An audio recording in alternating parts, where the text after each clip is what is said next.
কিভাবে পারলি, কিভাবে পারলি আমার এত বড় একটা সর্বনাশ করতে? দোকানে পাঠাইয়ে দিয়া আমার দিলি কাজ করিয়া। কি দিন আয় তোরে, কি খাওয়াই দেয়? এই যে সেদিনকের কথা, সেদিনকেরও তোরে আমি ফুলতার পায়জামা বানাই দিছি, টেডিকেটা ব্লাউজ, সারা পিঠ জ্বলা। ইটালি গরুর আন্ডা, কি কই আমি, ইটালি আসের আন্ডা ছিলে যে কুসুমটা মোহে দিছি, টক্কাত করে গিলে খাইছো। পান পরাক জর্দাই দিয়ে পান চাবাই মোহে দিছি, চুক চুক চুক চুক চুক চুক করে চাবাইছো। কাকু এবারা তুই চায় না বিলেন নেন কই কই কান্দ হইস কি? ওরে কাকু, কেউ কেউ কি সাদে করি, কলের গোড়ায় কাজ করি থুয়ে গেছে কাকু। একটু বিষয় নিয়ে যেতে পারেন বাবা? পদ্মা সেতুর উপরে যে হাত রাইয়ে রাখা যায়, একটা গার্মেন্টসের চাকরি করি, এ জীবন আর চাই না কাকু।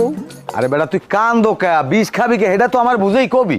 মোর কিছু আছে, মোর যে সর্বনাশ করি থুয়ে গেছে। এবারে তুই কিন্তু এখন আমার সোপার খাবি। এতক্ষণ ধরে তোর জিগাইতেস কি হয়েছে আমার কবি না তুই? কই লাভ আছে, আপনি পড়িয়ে দেখেন। এটা কি? আপনার বউ মরতেছি। নাউজুবিল্লাহ, বউ মারছিলি তে আমারটা দেশ ক। আরে বাবা পড়িয়ে দেখেন, পড়লে বুঝবে না রে। আমি আমার খালাতো ভাইয়ের হাত ধরে চলে গেলাম, তুমি আমার খোঁজ কইরো না। যাওয়ার সময় টাকা পয়সা সোনা গয়না যা ছিল সাথে নিছি। আমিও আমার খালাতো ভাইয়ের জন্য দোয়া কইরো, আমিও আমার খালাতো ভাই যেন সুখী হই। ইতি তোমার জুলেখা। ওরে জোলা, ওরে জোলা রে, সবার কালে যে একটু কানমু সহে পানি হয় না, অসবার কালে সহে পানি হয়। মরা বাড়ি গেলে আমার জ্বালায় আত্মীয় স্বজনে কানতে পারে না, আর আমি এখন নিজের কান্দা কানতে পারি না, বোঝেন?